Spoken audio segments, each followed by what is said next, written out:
Y vamos a hablarlo con quien expuso el caso, quien fue ponente del caso, tal como se le llama en el Tribunal Constitucional. Gracias por acompañarnos, doctora Luz Pacheco, vicepresidenta del Tribunal Constitucional. Usted fue la ponente de este caso que se resumió en una escueta aclaración. Hay que entender esa aclaración, como ha dicho el presidente del TC, Francisco Morales, como que el juez debe excarcelar al expresidente Fujimori. O sea, lo que hemos dicho efectivamente es que lo que tiene que hacer el juez es cumplir la sentencia. La sentencia no de ustedes, sino de otro colegiado. Claro, porque nosotros no hemos dado sentencias, sino que hemos respondido a 2 pedidos de aclaración. Creo que son 3 o 4 hojas. Una pedido de aclaración era del abogado del señor Fujimori, pero que fue presentada fuera del plazo que está establecido, entonces era improcedente. La otra aclaración fue pedida por el procurador público, que también él, aunque fue presentada dentro del plazo, más bien pedía cuestiones de fondo. Quería como que reconsideráramos la sentencia, que opináramos sobre lo que había hecho la Corte Interamericana, pero en esa etapa procesal no era posible, porque la resolución de la Corte fue posterior a esa sentencia. Entonces hay que ser muy cuidadosos con lo que se hace en cada etapa del proceso. Lo único que podíamos hacer nosotros era aclarar las 2 pedidos que se habían hecho. Entonces, hecho esto, también hemos comentado que lo que corresponde ya en la parte de decisión es que el juez, que es el que está facultado para hacer ejecutar esa sentencia que se dio el año anterior, donde se decía que el indulto recobraba su vigencia y que debía ser excarcelado de inmediato el señor. Debe ser excarcelado. O sea, esa es la posición de ustedes, que se cumpla lo que dijo la anterior sentencia. Pero usted me ha dicho algo importante, que ustedes hubieran revisado esa anterior sentencia, porque un colegiado del TC puede cambiar lo que ha hecho un colegiado anterior. No, o sea, cuando ¿No hay esa posibilidad? No, las sentencias del tribunal son inimpugnables. Una vez que se ha emitido la sentencia, lo único que cabe es pedir una aclaración. ¿En qué sentido? Algo oscuro, un error numérico, pero no sobre el fondo de lo que se ha decidido. Eso no es dable. Pero ¿y si hay una decisión de la Corte Interamericana? ¿Allí sí cabe hacer una reinterpretación de la sentencia? No, porque ya es cosa juzgada. O sea, esa resolución de la Corte fue posterior a la sentencia. Entonces, ni fue parte de la Corte en ese proceso. O sea, no correspondía poder decir algo sobre la Corte. Si la resolución de la Corte de San José hubiese sido anterior a la sentencia, pero la sentencia no lo hubiera considerado, allí si ustedes en su aclaración podrían introducir un matiz. Lo que pasa es que no se refirieron directa, o sea, no es una orden dirigida al Tribunal Constitucional. O sea, no dice tampoco a la Corte que se anule la sentencia. No cabe la anulación. Lo que sí yo quisiera dejar muy en claro es que el Tribunal es muy respetuoso de los tratados internacionales. Somos respetuosos y por supuesto que apoyamos la Convención Americana de Derechos Humanos. Consideramos que también es importante la justicia supranacional, pero igual que todos los países entendemos, tal como dice la Convención, que si en un momento dado una decisión del juez peruano, según el derecho peruano, es más protectora de los derechos que una decisión de la Corte Interamericana, el juez tiene que aplicar el derecho nacional. Y si el juez de Ica, que no sabemos, no sé si ustedes lo saben, que sea el mismo que dio el habeas corpus, eso es secundario, ¿no? Sí. Pero bueno, si el juez de Ica dice, no, yo voy a acatar lo que en su momento dijo la Corte Interamericana de San José y no procedo a la excarcelación, ¿podría hacerlo? Podría ocurrir. O sea, es un escenario posible. Y en ese caso, ¿ustedes qué harían? A ver, tenemos casos de esos pocos, pero sí ha ocurrido en el tiempo que yo estoy en el tribunal, de que hemos dado una sentencia y nos llega lo que se llama la apelación por salto. Es decir, la persona que ha recibido un fallo favorable y ve que el juez no cumple, entonces presenta un escrito al juez que tiene la obligación de enviarla inmediatamente al tribunal para que tome conocimiento y ya el tribunal dicta una medida que es definitiva. Es decir, si por ejemplo en este caso el juez dudara, lo que nosotros tenemos que hacer en ese momento será explicar por qué la sentencia del Tribunal Constitucional es válida. Eso sí es que la parte interesada se los pide, o de oficio podrían hacerlo. no sé si de oficio en el caso de que no cumpliera, pero yo creo que estamos en un Estado de Derecho. Bueno, es verdad que los jueces actúan en conciencia, y si ese juez considerase que no, bueno, pues tiene la obligación de todas maneras de tramitar el pedido que le haga la parte... Hay algunos juristas que están diciendo todo juez es también un juez convencional y puede decidir aplicar la convención y no la aclaración del TC. Pero nuestra aclaración está dentro del ámbito de la Convención. Nosotros también actuamos teniendo en cuenta la Convención Interamericana. Como le digo, la Convención dice expresamente que si la decisión nacional es más protectora que la decisión de la Corte, hay que aplicar la decisión nacional. Y que estamos hablando de un derecho humano, de un indulto. Y entonces, ¿qué es más protector? ¿La decisión de la Corte o la decisión que ha tenido el juez peruano? En este caso, el Tribunal Constitucional. Protector de los derechos, en humanos. Este caso de Alberto Fujimori, pero también están los derechos de las víctimas y de sus deudos. Pero no están en la misma... O sea, a ver, este es un proceso sobre un indulto. El otro es un proceso distinto que ya tuvo una condena, ¿no? Esa persona ha estado en la cárcel, y bueno, y me ha venido un indulto y no veo, en principio yo no veo la relación. Bueno, la Corte Interamericana sí la vio, ¿no? Indudablemente, pero aquí lo que es el derecho es de la... O sea, cuando se habla en la Convención es del derecho de la persona que está ante el juez, no de un tercero. O sea, ya eso es otra cosa si la reparación no la... Pero aquí es la figura del indulto. Se ha dado un indulto que es un derecho humano. Ahora, hubo mayoría, pero no fue un voto unánime. Por ejemplo, el magistrado Manuel Monteagudo planteaba que no había que desafiar la convención y que más bien en todo caso el TC, dentro de lo imaginativo que puede ser, sugiriera un nuevo indulto. No, incluso él decía que hay que anular la sentencia del TC. Su propuesta es anular la sentencia del TC. La sentencia anterior. Anterior, lo cual nosotros entendemos que no es posible. No es posible porque no está, al contrario, lo que se dice que es inimpugnable. Entonces nosotros no vamos a ir en contra de lo que está previsto. Entonces, ¿para qué dar un nuevo indulto si hay uno que tiene validez de cosa juzgada? ¿Me explico? O sea, jurídicamente hablando. Validez cuestionada por la Corte Interamericana, y ese cuestionamiento fue recogido por un juez supremo, el juez Chávez Tamariz. Bueno, por eso habría que ver allí si eso llega a nosotros en otro momento de definir con más detalle hasta qué punto son obligatorias esas decisiones de la Corte. Porque no es una sentencia, es una resolución, hasta donde tengo entendido. Entonces habría que ver jurídicamente cuál es el grado de obligatoriedad que tiene el Estado peruano frente a esa decisión. O sea, la decisión del juez Chávez Tamariz ustedes no la han considerado, no han tenido que opinar sobre ella. No, porque eso ya fue decidido en la sentencia. Nosotros hemos aclarado dos cuestiones que fueron presentadas al tribunal, y es verdad que hemos demorado mucho, pero ya se ha decidido responder lo que correspondía en ese estado del proceso. O sea, como ustedes no solo hacen un control difuso, ¿no?, que es como se llama, ese de involucrar hasta los tratados internacionales, sino también tienen consideraciones de bien público, ¿no?, digamos, políticas en el sentido más amplio del término. Ustedes han pensado que esta aclaración y una eventual excarcelación de Fujimori ayudaría a una reconciliación nacional. A ver... ¿O me estoy excediendo en lo que debe ser el criterio del TC? La justicia siempre la representan ciega, ¿verdad? Que hay que dar a cada uno lo suyo.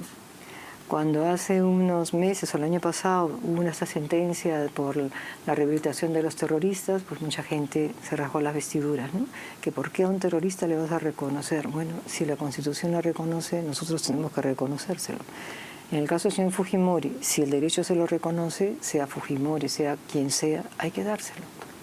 Ya el otro aspecto ya no es jurídico. O sea, y nosotros ya no seríamos entonces jueces, ¿me entiende? O sea, ya la tarea de la reconciliación es una tarea de todos, ¿no? De ver por qué hay estos odios, peleas, o sea, ojalá que el país se pacifique, ¿no? Pero muchas veces en las sentencias, además de decir libérese o no libérese, acátese o no acátese, los TC suelen plantear aspectos de reconciliación, eríjase un monumento, nómbrese tal día, repárese de esta forma. Ya, le entiendo. Lo que pasa, yo vuelvo al punto anterior, es que las etapas en un proceso son muy claras Y si uno no las respeta, lo que está establecido para cada etapa del proceso, estamos yendo contra un derecho constitucional que es el debido proceso. Por tanto, cuando nosotros hemos entrado al tribunal, ya la sentencia esa tenía carácter de cosa juzgada. Nadie la podía cambiar. Habían solo 2 pedidos de aclaración que hemos nosotros resuelto, pero nada más podíamos decir, no podíamos pronunciarnos por otras cosas, como decía. Yo sé que otras personas, incluso el doctor Monteagudo, el doctor Ochoa, lo ven distinto, pero también eso es parte de la democracia, ¿no? O sea, no vamos a pensar siempre igual. O sea, lo que usted me está diciendo es que ustedes prefirieron considerar, no, solo vamos a decir, aclarar que esa sentencia es válida y no hacer un tratado de la verdad y la reconciliación. Es ahora, emprendedor. Con los préstamos con garantía hipotecaria de Rebaja tus Cuentas. Consigue el éxito en esta campaña navideña. Asegura tus ventas. Es que no nos correspondía, no es que hayamos preferido. Ya, pero si es que este juez, que no sabemos si sigue o no el juez de Ica, pero que un juez que estará en estos momentos con un tremendo dilema en su cabeza, ¿no? Oyendo lo que dicen todos. Y mejor que lo oiga bien y que lo piense bien, ¿no es cierto? Yo creo que repase mucho la convención, los límites que tiene la Corte Interamericana, los deberes de los jueces ante los derechos y actuar en conciencia. Ya, pero entonces si este juez de pronto no sabe qué decir y patea la cosa, no ejecuta, ahí ustedes de pronto, porque la parte interesada, el abogado del señor Fujimori les dice, ¿cómo me dijo que se llama el concepto? Apelación por salto. Porque salta a la sala. Ya, en ese caso sí ustedes podrían dictar una resolución más imaginativa, menos escueta que esta aclaración. Yo no creo, la verdad, porque ya fue dada la sentencia, ya fue todo explicado. O sea, ya, estoy planteando un escenario. Sí, pero yo creo que más bien, si viene a lo mejor generar otra resolución. Otro habeas corpus o otro caso de este señor donde haya oportunidad, se hará. Pero insisto en que tenemos que no sé, ceñirnos a lo que está establecido en las normas. Ya, aprovecho su presencia para hacerle otra pregunta. Acabamos de ver que un plenario de la Corte Suprema ha dicho más o menos que esta mal llamada ley Soto, esta que acotó plazos de la prescripción, sería inconstitucional. ¿Puede hacer esto la Corte Suprema? Parecía una sentencia del TC. Es curioso, ¿no? Declarar la inconstitucionalidad no, puede dejar de aplicar, pero declarar la inconstitucionalidad le compete al Tribunal Constitucional. Pero puede decir, esta ley nos parece inconstitucional y por lo tanto no la aplicamos. Si eso es en realidad lo que... Claro, si es un plenario pueden tener claro un criterio y decidir cómo lo aplican, claro. Decir, pero, no, esto no nos parece constitucional y no lo aplicamos. Ahora, también toda norma tiene una presunción de constitucionalidad hasta que el tribunal no diga lo contrario, ¿no?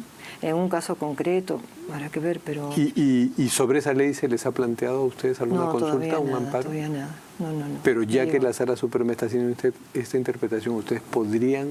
No, hasta porque ustedes, si no se les consulta, no pueden más que nada, decir si no nos nada, llega ¿no? un caso concreto, más que una consulta, un caso concreto sobre ese tema, por ejemplo, que a alguien le quieran aplicar un plazo mayor al que establecido en la ley, pues ahí sí nos vendría a nosotros probablemente, ¿no? Si la ley está estableciendo que es un año y ahora me quieren aplicar un plazo mayor, bueno, saliendo contra la ley, ¿no? Porque no hay que olvidarse de que las leyes penales son retroactivas cuando benefician al reo, a la persona, pero no cuando... Por ejemplo, esta retroactividad benigna se ha aplicado en el caso de Fujimori porque el habeas corpus, esto es en Ica, y uno dirá, pero ¿qué tiene que hacer Fujimori con Ica? Porque en ese momento se podían poner habeas corpus en cualquier juzgado, ¿no? Tal cual. Que no estaba bien, ¿no? Ahora no se puede. Ahora no se puede. Pero sí se considera válido ese habeas corpus porque en ese momento se podía. Entonces ahí se aplica una retroactividad benigna. En ese sentido, más bien se respeta la norma que había en ese momento, ¿no? Si en ese momento estaba vigente esa posibilidad de hacerlo de ese modo, pues tenemos que respetar. No podemos decir que es ilegal lo que se hizo antes de que tuviera la nueva ley. Las leyes rigen para adelante. Solo cuando es en cuestión penal, que pueda beneficiar a la persona, se pueden aplicar para atrás. ¿Qué es el caso que pasaría si es que, sé que ahora ustedes ya han admitido, están más cerca de dar una opinión sobre el caso de la ley de presidencia remota que permite viajar a la presidenta? Ya se ha admitido. En el caso que dijeran que es inconstitucional, usted no me lo va a decir ahora porque ahí sí estaría adelantando opinión, pero en el caso que dijeran que es inconstitucional, se respetaría que mientras la presidenta viajaba, pues Claro, esa claro. norma cuya constitucionalidad se presumía Muy le bien. permitía viajar. Tal cual. Así. Ya, Ha dado usted la respuesta. los periodistas estamos aprendiendo de derecho, Sí, pero muchísimo. sí, Ya pueden dar clases. necesariamente, no, toda la nación, en realidad, toda la nación está aprendiendo Esas cosas mucho tan más técnicas. derecho de lo que creo que en promedio saben ciudadanos de otros países. Así que es muy bueno y necesario que ustedes, los tribunos, salgan a explicar las sentencias. Sí, es verdad, porque además esta aclaración nuestra ha traído confusión en mucha gente, ¿no? Porque han dicho una cosa, otros interpretaron otra cosa, pero no.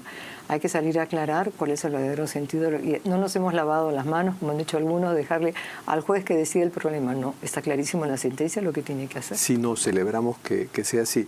Y con ese mismo espíritu le pregunto por el caso en que se les solicitó a ustedes con este complejo tema de la Junta Nacional de Justicia y una medida cautelar que hubo. El procurador del Congreso les envió un pedido para que ustedes expliquen o que digan si esa medida cautelar iba contra una sentencia del TC que aparentemente decía que no se podían interrumpir los procesos parlamentarios. Sí, eso está en estudio, todavía no lo hemos decidido, yo creo que se verá ya. O sea, hay dos, hay una que es del Ministerio Público contra la Junta Nacional de Justicia. Eso ha tenido audiencia en Arequipa. Lo estamos ahorita analizando, imagino que no se podrá ver ahora porque tenemos bastante carga de casos que no son mediáticos pero que son importantes, que llevan un año en el tribunal, entonces queremos sacar esa carga. El próximo lunes tenemos 4 o 5 casos de habeas corpus del expresidente Castillo. Va a volver a haber una audiencia pública sobre los peajes porque se hizo en una sala, pero resultó que en otra sala también llegó el tema de los peajes, entonces no podíamos tener después opiniones distintas. Entonces fue necesario por eso volver a hacer ahora una audiencia para ver todos estos temas. Entonces sí se vienen cuestiones muy importantes, queremos resolverlas con la celeridad posible, pero también cuidando de que sean cuestiones muy bien pensadas y ahí sí, ¿no? En derechos de todos los que corresponde, porque la idea es pacificar. Pero entonces sobre ese tema de la Junta Nacional de Justicia, tampoco me puede adelantar su opinión sobre ese tema, pero sí me puede hablar de esa sentencia del mismo colegiado de ustedes, que ha sido interpretada por muchos congresistas como no nos pueden interrumpir ningún proceso parlamentario, pero en realidad esa sentencia ha sido una salvedad que cuando alguien considere que haya derechos fundamentales en peligro, sí se podía interrumpir el proceso parlamentario, ¿no? Y además creo que son dos procesos muy distintos. Uno era quien estaba deteniendo la elección del defensor del pueblo era el sindicato de trabajadores de la Defensoría, ¿no? Ese es un procedimiento distinto. En cambio acá son unas personas concretas que dicen, señor, me están vulnerando mis derechos. Y como usted ha recordado, en cualquier proceso se tiene que respetar el debido proceso y los derechos de la persona. Entonces, si aquí se alega vulneración de derechos, es muy distinto aquí que lo que se estaba diciendo es no hagan algo que les corresponde por función. No sé si me explico. Entonces son dos, me parece a mí, ¿no? Son dos situaciones distintas y que hay que analizar si realmente una lleva a la otra. Pero en todo caso no hay que olvidar, como ya alguna vez lo he mencionado, nuestra sentencia sobre el caso de Castillo, cuando lo estaban acusando de traición a la patria, y era un proceso estricto que tiene derecho a hacerlo el Congreso, pero estaban acusándolo de traición a la patria cuando eso no configuraba un delito realmente. Claro, o sea, era una forma indebida. Estaban estirando la interpretación de la traición a la patria. Que ya era una vulneración, un derecho. Claro, con lo que usted me quiere decir no es que sean castillistas. Claro, no. Ni anticastillistas. No. Con la venda en los ojos. Pero es muy difícil ponerse la venda hay que intentar en los ojos. Hay que intentar ser justo. Porque tampoco posar de, no, yo sí tengo la venda, y cuando en realidad uno se engaña con una supuesta convicción que... Lo que creo que uno tiene que decir uno es humano, el juez es humano. Claro. No, además uno se conmueve en cada caso que uno... O sea, que lo de la venda es un decir en el sentido de que si le corresponde, aunque me caiga mal o aunque me caiga bien, se lo tengo que dar. En ese sentido. Bueno, muchas gracias, doctora Pacheco. Esperamos tenerla pronto explicando otras sentencias. Con todo gusto. Terminamos con nuestra secuencia de cartas sobre la mesa. Por favor, ¿puedes coger una carta? te daré la vida y cuando yo muera me uniré en la tierra contigo, Perú. Me encanta. Augusto Polo Campo, Contigo, Perú. Le salió la letra de Contigo, Sí. Perú. Me encanta. Qué Muchas bueno. gracias. La carta es suya. Gracias.